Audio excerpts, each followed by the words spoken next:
Something to note, all myths have many versions and variations. For this episode, we've selected the stories that are most entertaining and supplemented them with additional research into Hindu traditions. Our versions may not be the myth you're familiar with, but we hope you enjoy them. And be warned, today's episode includes dramatizations of graphic violence and war. Please exercise caution for all listeners under 13.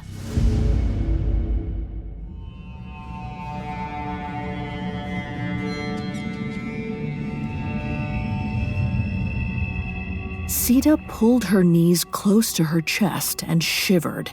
A sliver of sunlight streamed into the dim cell from a tiny window. Ironically, she half wished it was pitch black instead. At least then she wouldn't have to look at her grimy confines. The dank cell was a constant reminder that she was in mortal danger. She squeezed her eyes shut, but all she could see was the 10 horrible faces of the demon Ravana. He had tricked her husband Rama into abandoning her. He had killed her friend Jatayu and stolen her from their forest home. She did not know where he had taken her or what horrible fate he had in store for her. Rama, how are you ever going to find me?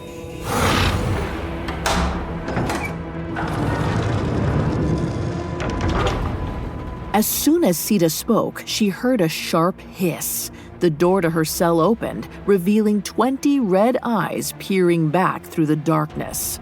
Hello, my Sita. Ravana, I am not yours. Rama will come for me. We are on an island, high up in the mountains. Only the birds know where we are. You think a human can get to you? A mere human, no. But Rama is special. It's his birthright to battle evil and destroy monsters like you. The man who was tricked by a golden deer? Perhaps you were Rama's once, but you are mine now. I am a demon king, and a king needs a bloodline.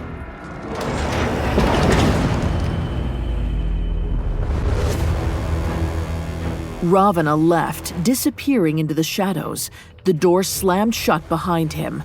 Sita crept to the tiny window and peered out across the mountains and surrounding sea to a faint shadow on the horizon, the mainland. Rama, please come. Before it's too late.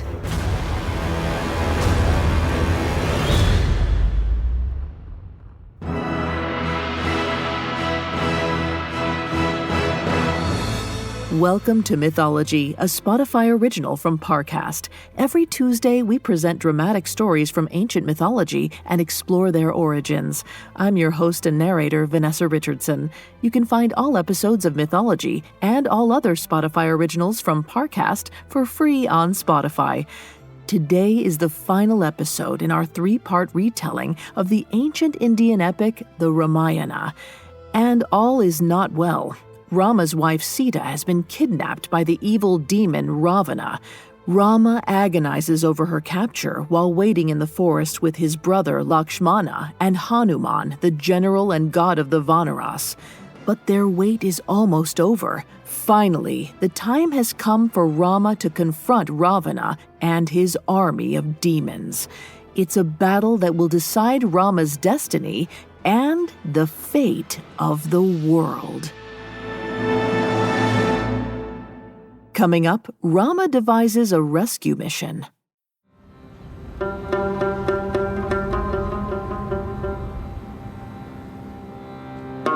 Prince Rama, exiled king of Koshala, turned his wife's silver bangle over in his hand.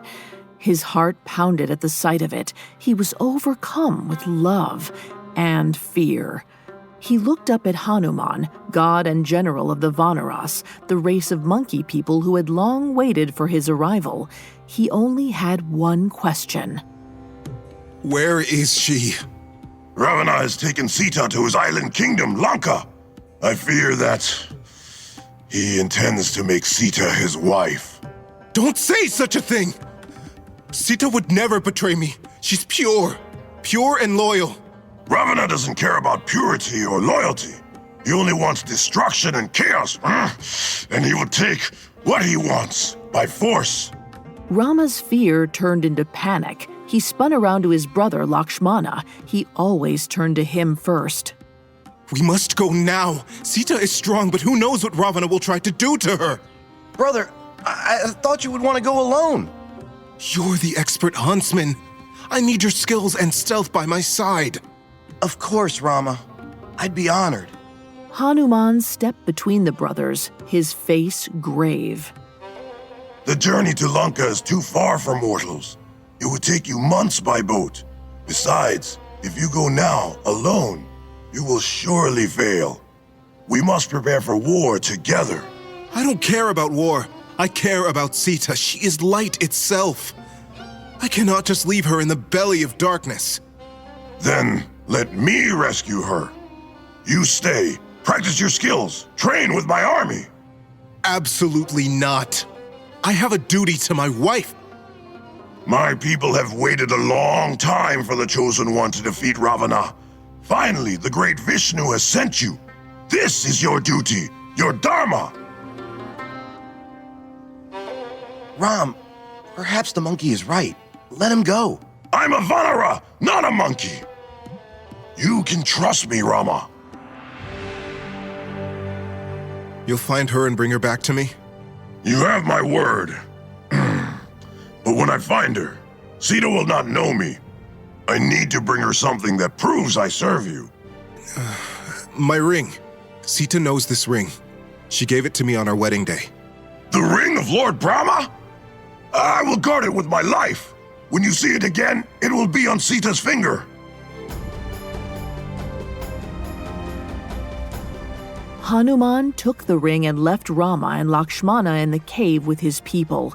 He hurried down the mountainside, through the thick forest, and towards the sea.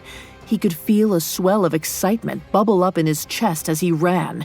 He'd led armies into battle before, but this was the prelude to a war that would decide the very existence of the world, and he was a part of it.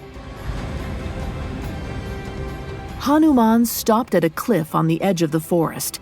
He looked out across the waves to the mountainous island in the distance. Lanka. He had no boat and was not a swimmer, so he would have to get creative. Father, the great god of wind, be you. I need your aid. Help me reach Lanka.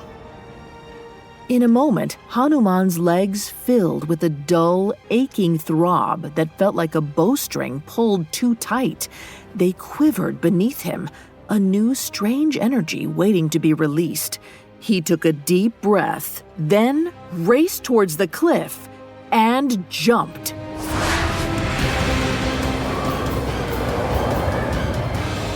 He flew into the air, the clouds rushing past him, the ocean frothed far below.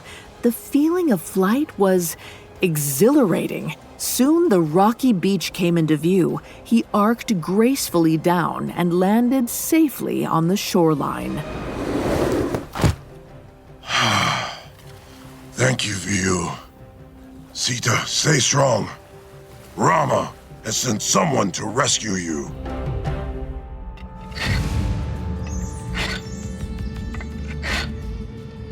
Sita crouched in the corner of her cell, sharpening a rock against the wall. It was small, but maybe it would protect her from Ravana's next visit. So far she had kept him from touching her, but she didn't know how much longer she could manage.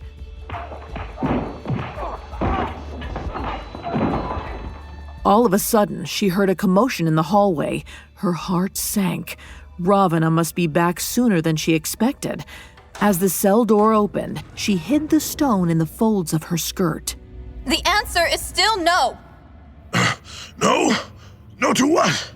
Sita looked up in surprise at the unfamiliar voice. An armor-clad man stood in the doorway.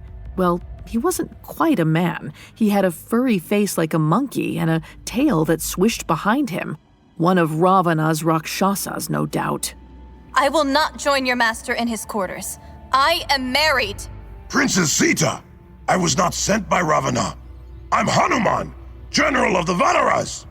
I'm here on behalf of your husband, Rama. Rama? That's exactly what a Rakshasa would say. I can prove it. Here. Hanuman opened his palm, revealing Rama's ring. Sita took it gently and ran her fingers over the conch shell engraving. She remembered the moment she gave it to Rama on their wedding day. This is a symbol of my commitment to you, and you to me. If anything should come between us, see this ring as a reminder of our eternal love. And my duty to you, my wife. Rama did send you! We don't have much time. We must go now. Not so fast, monkey man. She's mine. Hanuman whirled around. He couldn't see much in the darkness of the hallway, but he knew that voice from his nightmares. He drew his sword, but was not fast enough. Ravana's 20 hands ripped the blade from him and dragged him into the shadows.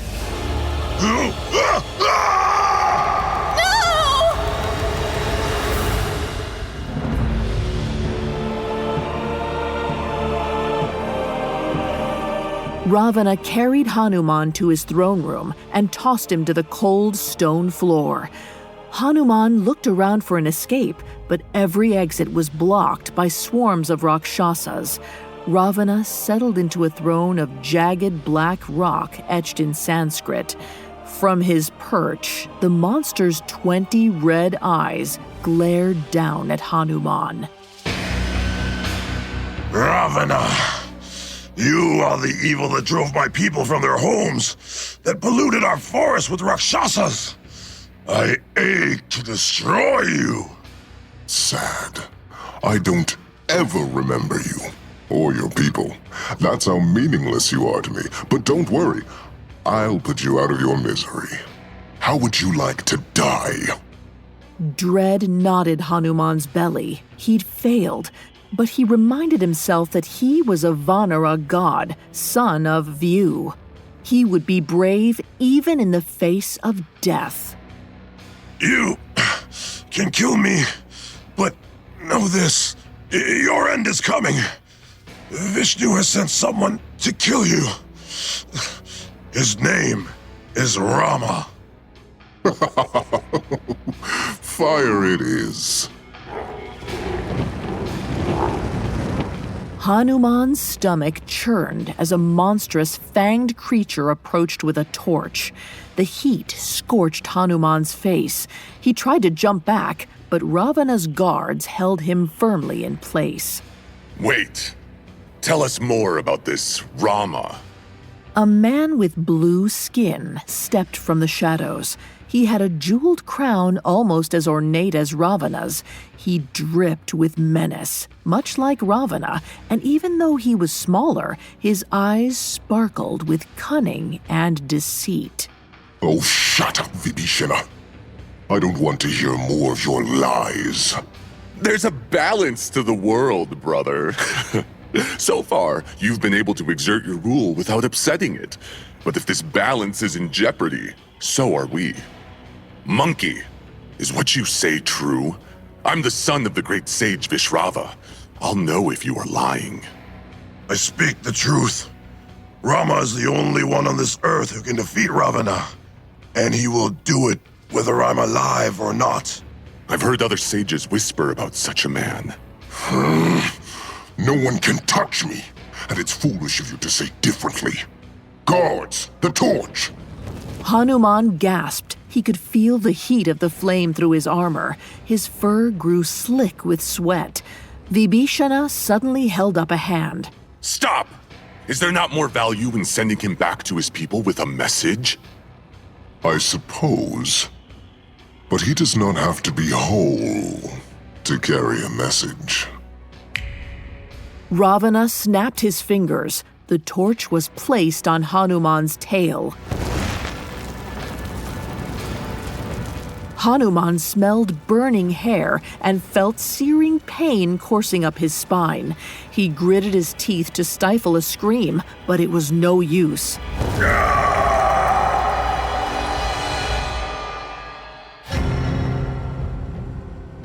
Vibhishana watched the guards escort the wounded monkey god away.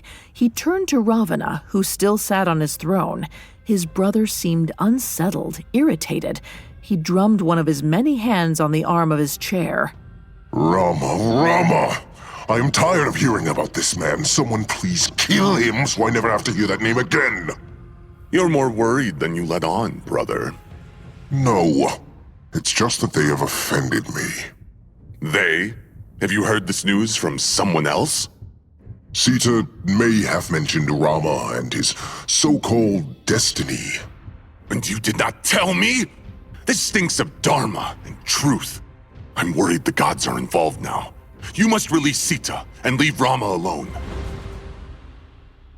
I am Ravana, granted with a boon of immortality from Brahma himself. Your counsel is an insult to me.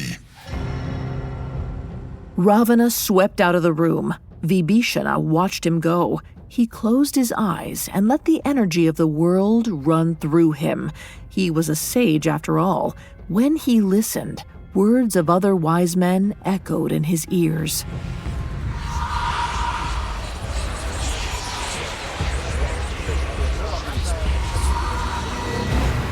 Finally, he heard one voice rise above them all, Vishwamitra.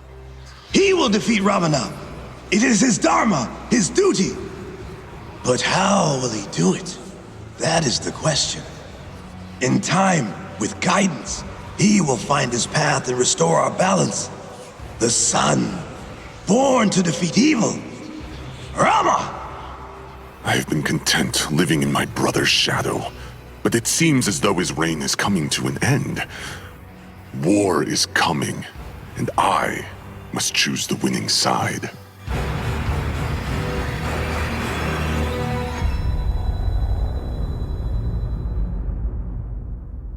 Coming up, the final fight between light and darkness begins. The floorboards creak. The walls, they moan. The house seems vacant, but you're not alone. This October, Parcast invites you to celebrate the spookiness of the Halloween season with all new episodes of Haunted Places. From an infamous murder farm in Indiana to the ghostly tombs and palaces of ancient Egypt, visit the world's most haunted destinations and find out what happens when a soul leaves the body, but doesn't leave the grounds. Enjoy new episodes of Haunted Places all month long, free, and only on Spotify.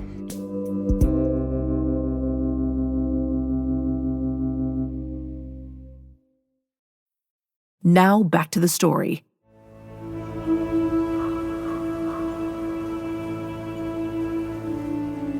Rama paced back and forth in the mouth of the Vanara cave, his eyes scanning the forest below. Hanuman left to rescue Sita a day ago, and Rama was waiting anxiously. It seemed poetic, since Hanuman had occupied this very post for years, waiting for him.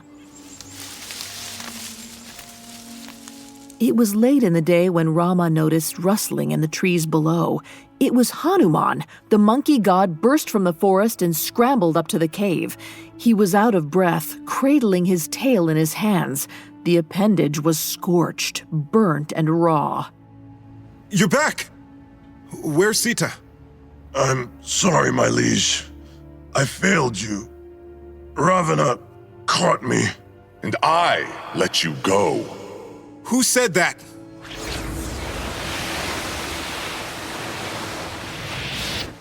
There was a flurry of leaves at the tree line. A cyclone swirled and then dispersed, revealing a blue-skinned man with a smirk on his face. The demon floated up to the cave, eyes glittering. Hanuman drew his sword and stepped in front of Rama. He teetered from one foot to the other, his balance clearly affected by his injury. You have to go through me, Vibhishana. Look, I'm sorry about the tail. Lakshmana, wait! But Lakshmana already sprinted toward the cave entrance, his bow and arrow aimed squarely at Vibhishana. Vibhishana sighed and waved a hand. Lakshmana flew backwards into a nearby pile of rocks. Rama, that's a Rakshasa. I am more than a Rakshasa. I am Vibhishana, sage and brother to the demon Ravana. I am here to offer my assistance. He's a demon, Ram. Get away from him now. Lakshmana, hush! Let us hear what he has to say. Rama turned to Vibhishana, but not before he noticed Lakshmana's hurt expression. Still, he couldn't think about his brother's feelings right now, not when his wife was in danger, and it seemed like this Rakshasa knew something about it. Thank you, Prince. If you are who they say you are, then you have been sent by Vishnu to end Ravana's reign. And I do not want to go against the will of the gods. My advice is to attack now. You'll catch him off guard. You want us to go to war with your brother? What's in it for you? Oh, nothing. As I said, I do not want to go against the will of the gods. There's something else you want. Ask for it. I want to be king of Lanka when my brother is dethroned. I think you'll find me a more amenable ruler than him. I know what it's like to want to be king. Rama closed his eyes, remembering the pain of being exiled from his father's kingdom. The voice of his mentor, Vishwamitra, echoed in his head. You will be king one day, but the gods have granted you a greater destiny, much greater than you could ever imagine. Remembering these words, Rama felt a strange oneness with the earth. It seemed like everything he was seeing was destined to happen. He remained in this trance until he felt a hand on his arm. It was Lakshmana who pulled him aside. Ram, I don't trust this Rakshasa. They're trying to trick you again. And Sita is clouding your judgment. For the first time, the clouds have disappeared, Lak. Don't you see? It's all falling into place. There's a reason Hanuman could not rescue Sita. The energy of the world, the forces of destiny, they want me to fight Ravana. If I do not, then I am ignoring my dharma. I'm not saying we don't fight, Rama. I'm just saying that maybe we should take our time. Do it on our own terms. Hush, brother. My mind is made up. I don't need your counsel. Lakshmana stumbled back, stung by Rama's words. This time, Rama didn't notice. Come, Vibhishana. Tell me everything you know about your brother. The next few days were a blur. Rama trained around the clock. He practiced his archery, sparred with Vanara warriors, and learned about Ravana's strengths and weaknesses. He sent Hanuman as an envoy into the forest to recruit other soldiers. Soon they were joined by an army of bear people led by the great Jambavan. They would have to cross the great ocean to get to Lanka, so Vibhishana summoned his dark powers to build an enormous bridge from trees. When it was ready, thousands of Vanaras and bears donned their armor and assembled in fighting formation. As Rama looked upon the vast army, he remembered his early days of fighting Rakshasas. Back then, they had no army. It was only him and Lakshmana. Lakshmana! Rama wanted to share this proud moment with his brother, but he was missing. Lak, where are you? Rama searched desperately through the vast columns of warriors, but he was nowhere to be seen. Rama's search was interrupted by Hanuman. My prince, we are ready. I don't know where Lakshmana is. He should be by my side. We don't have time. We must go now to preserve the element of surprise. Your men await! I should say something to the army, to inspire them. As Rama looked at the sea of soldiers, his mouth became dry.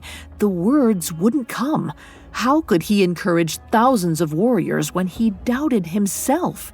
Rama was on the verge of panic when he felt a calming hand on his shoulder. Lakshmana! Oh, thank the gods you're here. I thought you had abandoned me.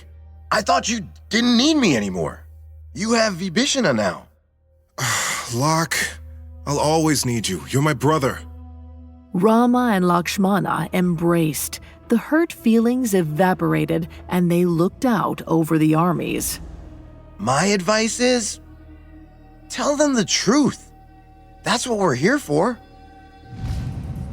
Warriors, the sage Vishwamitra told me long ago that when faced with a challenge, I must accept it with grace and honor. This challenge may kill me, it may kill us all, but if we do not fight for good, if we do not lay down our lives for it, then who will? All of my life has led me to this moment. It is my dharma to kill Ravana, and it is our dharma to fight for good. Rama turned to Lakshmana, still speaking to the army, but also to his brother. Until the end. Are you with me? They're with you, Ram. We all are. Charge! Rama sprinted forward, his sword raised high. Lakshmana and Hanuman were at his sides, the army at his back. They emerged from the forest and stampeded onto the bridge that Vibhishana had built. The span to Lanka seemed endless, the army charging towards the horizon for what felt like hours, until finally the island loomed in front of them. Ravana's demons must have seen them coming because they gathered on the shoreline. There were thousands of them, but there was no turning back now.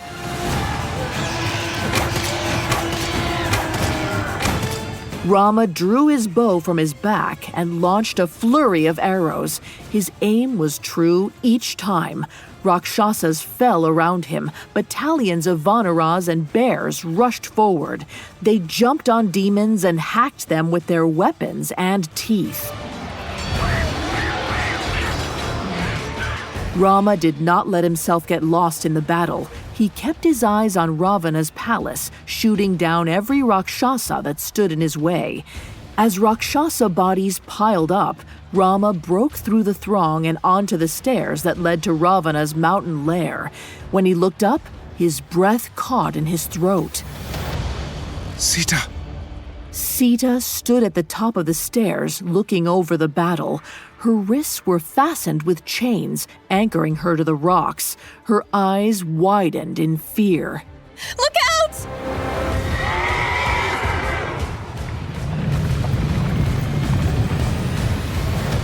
A chariot flew down the mountain path. It was led by hell horses, red-eyed and foaming at the mouth. And in the carriage, Ravana.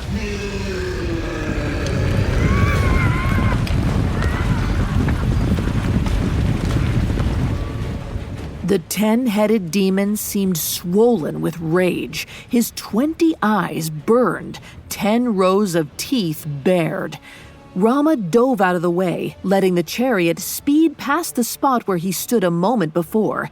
He leapt to his feet and rapidly fired arrows at Ravana as the king sped around the battleground. But none of his shots connected.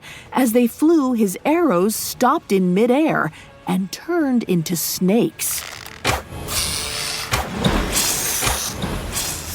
The serpents dropped harmlessly to the ground and slithered away. Ravana halted his chariot on the far side of the beach and looked back at Rama. So, this is the man I've heard so much about. I was right to think so little of you. Another pathetic human with delusions of grandeur. He's right. I'm nothing against this kind of magic. How will I kill him? Rama wondered if the battle was over before it even began. Maybe if they left now, Ravana would spare the lives of the Vanaras and bears. Look to your right, Prince Rama! A gift from the god Indra! Rama's jaw dropped. Vibhishana stood a short distance away. Next to him was a glowing gold chariot harnessed to a team of towering white horses. That's your ride! I told you this was the god's will. Vibhishana, you have betrayed your own flesh and blood and allied yourself with this nobody! I'm sorry, brother. It's just that the only flesh and blood I care about is mine. I'm impressed. I didn't think you had it in you. While Ravana was distracted, Rama jumped into the chariot, whipped the horses, and took off toward the demon.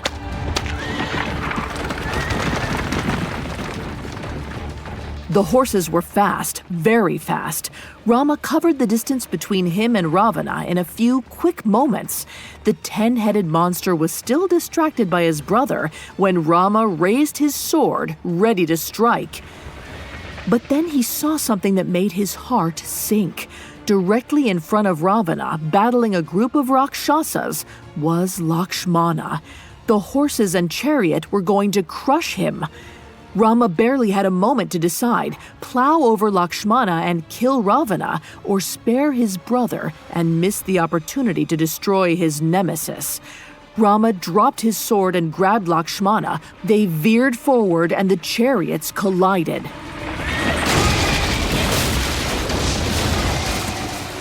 The carriage turned over and he and Lakshmana went flying.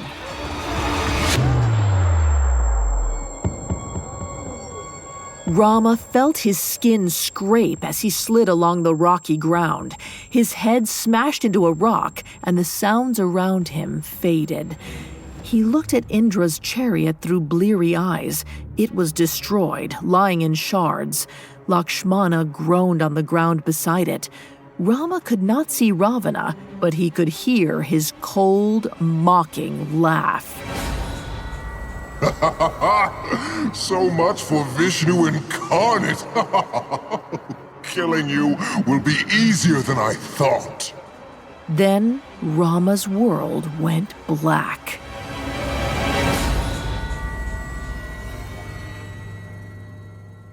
Coming up, the fate of the world is decided. Now back to the story.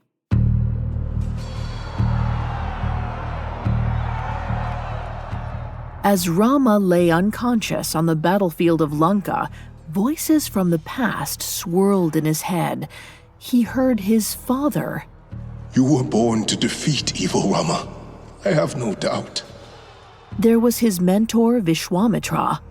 In time, with guidance, he will find his path and restore our balance. And there was his new ally, the monkey warrior Hanuman.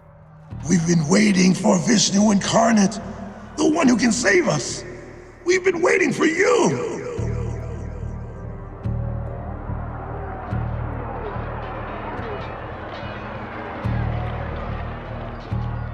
The voices disappeared as Rama regained consciousness. The chariots lay in splinters near him. Lakshmana was sprawled on the ground, groaning in pain. All around them, the armies of Vanaras and bears battled Rakshasas. He wasn't going to win. Perhaps his dharma wasn't to defeat evil. Perhaps it was to be killed by it. Get up, Ram! Get up!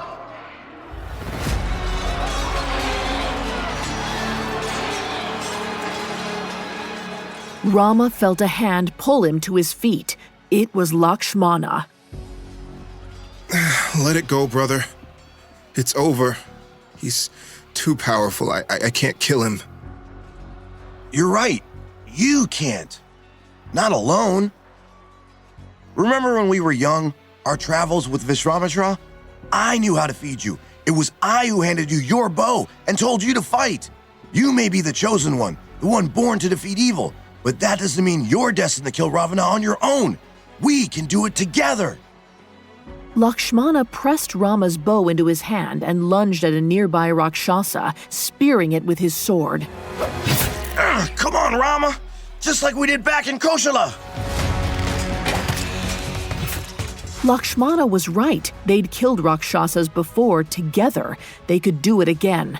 Rama's head throbbed, but he pushed through it and strung his bow. He looked around for Ravana, but he was nowhere to be seen. Rama didn't have time to dwell on that. Behind you, Rama! Got him. Luck, watch out! Good eye, brother! And so the brothers fell into a rhythm, fighting side by side, just as they had many times before. Their days fighting Rakshasas in their home of Koshala no longer felt like a lifetime away. Rakshasas fell before them, arrow after arrow, sword strike after sword strike. Ravana's army began to fall back. The Vanaras advanced. Lakshmana stopped to admire their handiwork. Rama, we're doing it! We're going to win! Except at that very moment, an arrow pierced Lakshmana's armor. No! Lakshmana fell to the ground, revealing a looming figure behind him. Ravana. He was back, and he towered over the battlefield with a bow and arrow in each of his 20 hands. His 10 mouths spread into evil grins. I think that's enough fun for today. Rise, my army. Rise. Rise.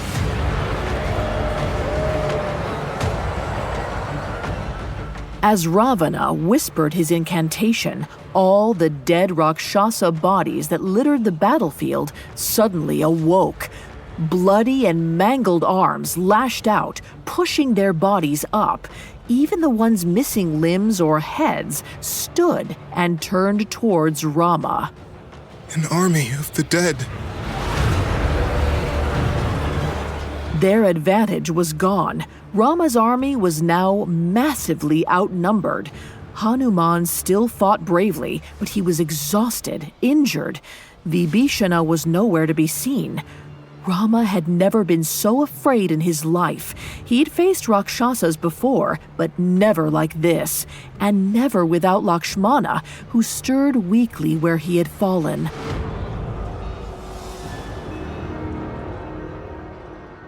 At that moment, Rama looked to where Sita was still chained on the mountain. It may have been for inspiration, or perhaps to say goodbye. Rama wasn't sure. Her eyes filled with tears of despair. Rama wanted to give up too, but for Sita's sake, he shook his head in defiance. It can't be over. Suddenly, the sounds around Rama faded. The world took on a muted color. Rama feared he was about to fall unconscious again until a glowing figure appeared beside him. It was his father, King Dasharatha. Father? You know of Maya, the illusion of the world. That what we see in front of us is not the truth, but a simulation of it, created for us by the gods. Before you were born, I prayed to the gods. I prayed I would have a son that could see past Maya while here on Earth. That he would know truth and know who was corrupted by the Rakshasas and who was good. That, my son, is you. But the battle is over. Lakshmana might die, Sita is captive, Ravana raised an army of the dead. I have failed you. You were born to defeat evil, Rama. I have no doubt. King Dasharatha held out an arrow to his son. Its tip was golden and gleaming. It was a weapon made by Lord Brahma himself, and when unleashed by a bow, it would be guided by the gods. Rama reached out in awe and grasped the arrow. As soon as he did, his father's figure shimmered, then vanished. No! Father! Come back!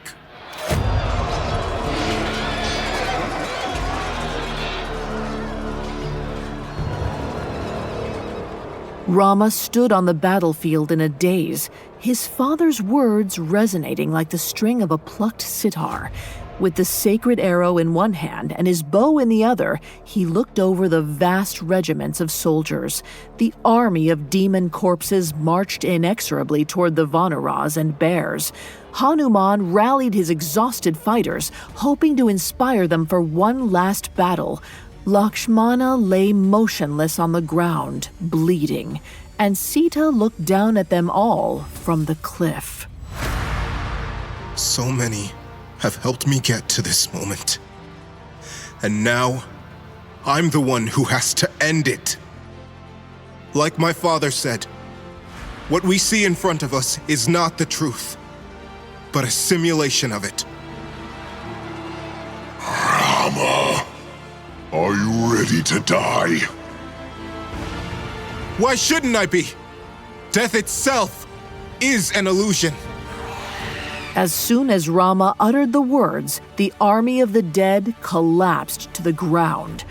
Ravana hadn't raised them at all. It was only an illusion of Maya. Rama could finally see the truth. Ravana, the gods gave you a boon of immortality, but they gave me a gift too.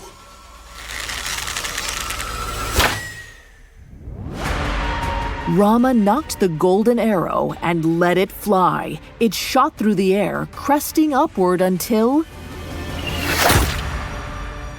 it sank into Ravana's heart. Ravana's 10 heads roared. His 20 arms grasped the arrow in his chest and frantically tried to yank it out. But Rama's aim had been true.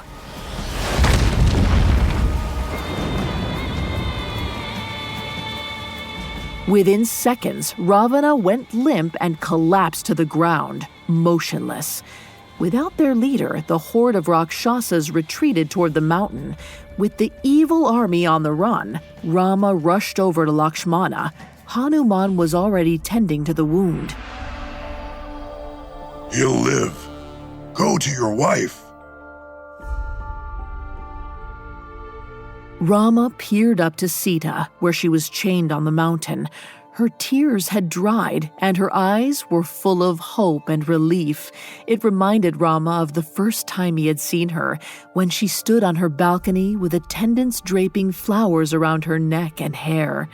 Now her hair hung in tangles, and she wore chains instead of flowers and jewelry. Even now, she is the most beautiful woman I've ever seen. She looks like a goddess, like Lakshmi, too beautiful to be human.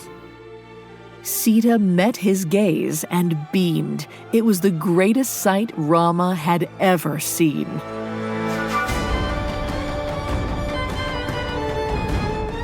Over the next few days, Lakshmana was nursed back to health by Hanuman.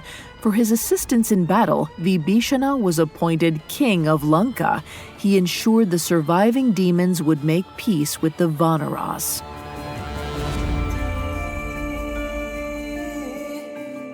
At night, Rama and his allies celebrated with dinner and dancing, but even in the midst of happiness, something still plagued Rama.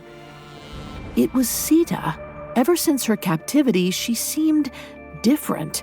It was as if her time with Ravana had changed her.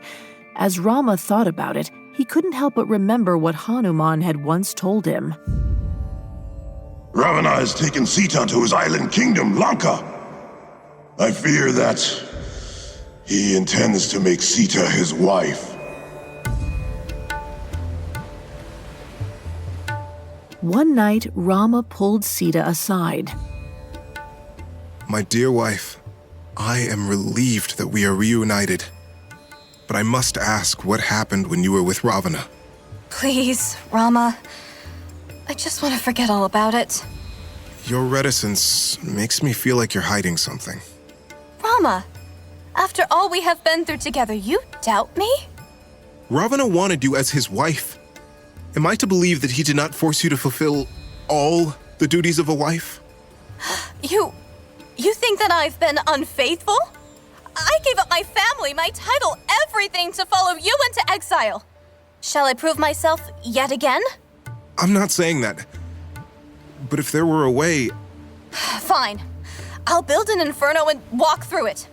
Agni, the fire god, will judge me. If he finds I'm lying, then I'll burn. Sita ripped the ring off her finger and tossed it at Rama before storming off. As she constructed her giant bonfire on the beach, Rama seethed. He had every right to question her. She was the one who may have betrayed him. But then he looked down at the ring Sita threw at him. It was Lord Brahma's with the Shankha, Vishnu's conch shell, engraved on it, the one she'd given him on their wedding day. Your father, he knew this ring and our love would be your touchstone. When you lose your way, let it bring you back. Let it help you see the truth. Sita will always be true to me. What have I done? Rama looked up at the sound of crackling wood. Sita marched toward the towering flames. Rama sprinted over. Sita, please! I'm sorry! I was wrong to question you. Please don't!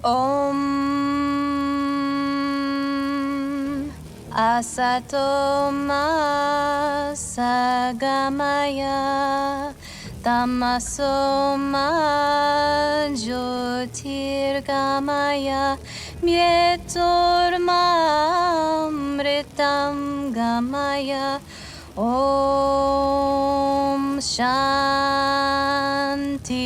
Shanti Shanti. Before Rama could stop her, Sita stepped into the fire. Sita, no! The flames rose around her, licking her arms, her shoulders, her neck, her chin, but she didn't scream. She stared at the embers under her feet. It doesn't hurt. It's as if it's kissing me. Thank you, Agni. Rama watched in awe as the glowing orange fire turned a pale yellow and fell in a heap around Sita's feet. The flames had turned to jasmine petals. Agni has found you pure. You always were. Sita, please forgive me. Rama, you may have defeated the greatest evil in the world, but we will never be free of Maya. Darkness isn't just demons and Ravanas. It lives inside us, too. You're right. Every day we must battle petty jealousies, anger, and selfishness. The darkness that plagues all humanity. I'm worried we won't always win. No, my love. We won't always win, but we'll always fight. Rama may have been the incarnate of Vishnu and the chosen one, but his wife was wiser than anyone he had ever met. He pulled her into his arms. Rama never wanted to let her go. Prince Rama, Vibhishana has assured me that the Rakshasas have left my kingdom. My people can finally go home. It was an honor fighting at your side. Hanuman, the honor was mine. They will chant about your bravery for centuries. Even though Hanuman was a hardened warrior, a tear formed in his eye. He bowed deeply to Rama and strode away. Hanuman's desire to return home struck a chord with Rama. He suddenly remembered something. Lakshmana, come. It's time for us to go home too. It has been 14 years since we left Koshala. Our exile is over. About that, you have much to go back to. You will be a great king, and you and Sita will rule wisely. There's not much for me to return to. Perhaps I will go with Hanuman and help them rebuild. They need more warriors like me. Do you remember what you said when we left home years ago? I said you were spoiled.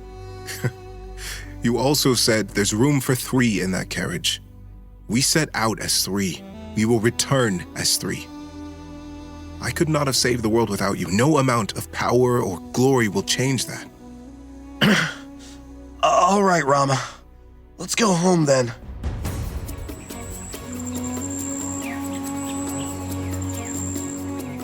The trio left the island of Lanka across the bridge of trees and through the forest where they had lived for so long. Do you think they will remember me? Or that they'll even want me back? Bharata, our half-brother, has been king for 14 years. Bharata never wanted to be king. His mother bullied him into it. It was a long journey back home, but finally Rama, Sita, and Lakshmana stepped out of the forest overlooking Koshala. As they approached the city of Ayodhya, Rama could see lights everywhere. Lanterns lined the path. Every home had candles in the windows. And along the way, villagers emerged out of their homes carrying candles. What are they doing? I've never seen this before. They are welcoming you home, King Rama.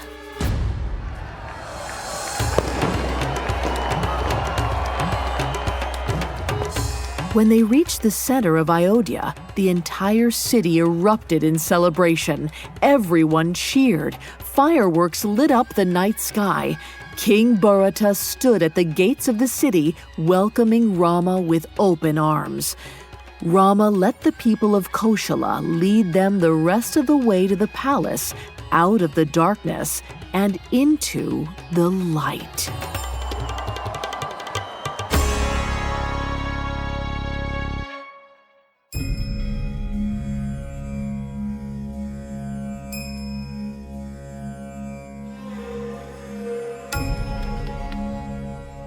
The story of Rama's defeat of Ravana is one of the most influential tales in Indian and Southeast Asian culture, and it's something of a family history as well. Rama was said to be from a royal race of people that were descended from the sun. In recent history, clans of the Solar dynasty in Mewar and Udaipur believed Rama was their ancestor. And it's not hard to see why. Rama is the ultimate hero, the manifestation of righteousness and good. In fact, most of the characters in the Ramayana represent something greater than themselves. Sita is virtue, Lakshmana loyalty, and Ravana, of course, evil. The saga has spawned countless translations, paintings, and films since its inception in the 5th century. But one of the most lasting aspects of the Ramayana is its connection to Diwali. As we mentioned in our first episode, Diwali is a 5-day festival celebrated by Hindus around the world, as well as Buddhists, Jains, and Sikhs. Every year in October, worshippers set off fireworks and enjoy meals with family. The deity of the holiday is Lakshmi, goddess of abundance and wealth, but the Ramayana is known as the story of Diwali. So revelers put lanterns or candles in their windows, symbolizing the day that Rama, Lakshmana, and Sita returned from exile.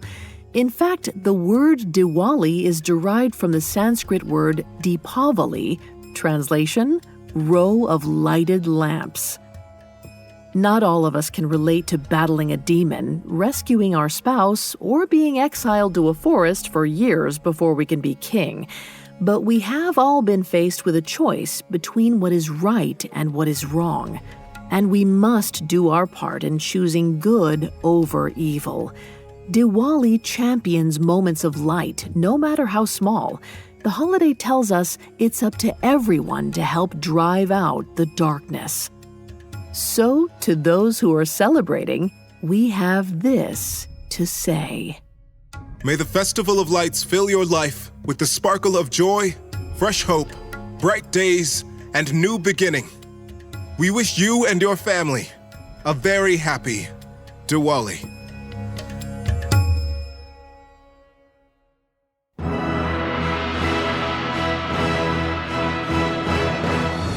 Thanks again for tuning in to Mythology. We'll be back next week with a new episode. You can find more episodes of Mythology and all other Spotify originals from Parcast for free on Spotify.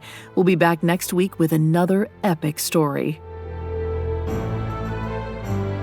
Mythology is a Spotify original from Parcast.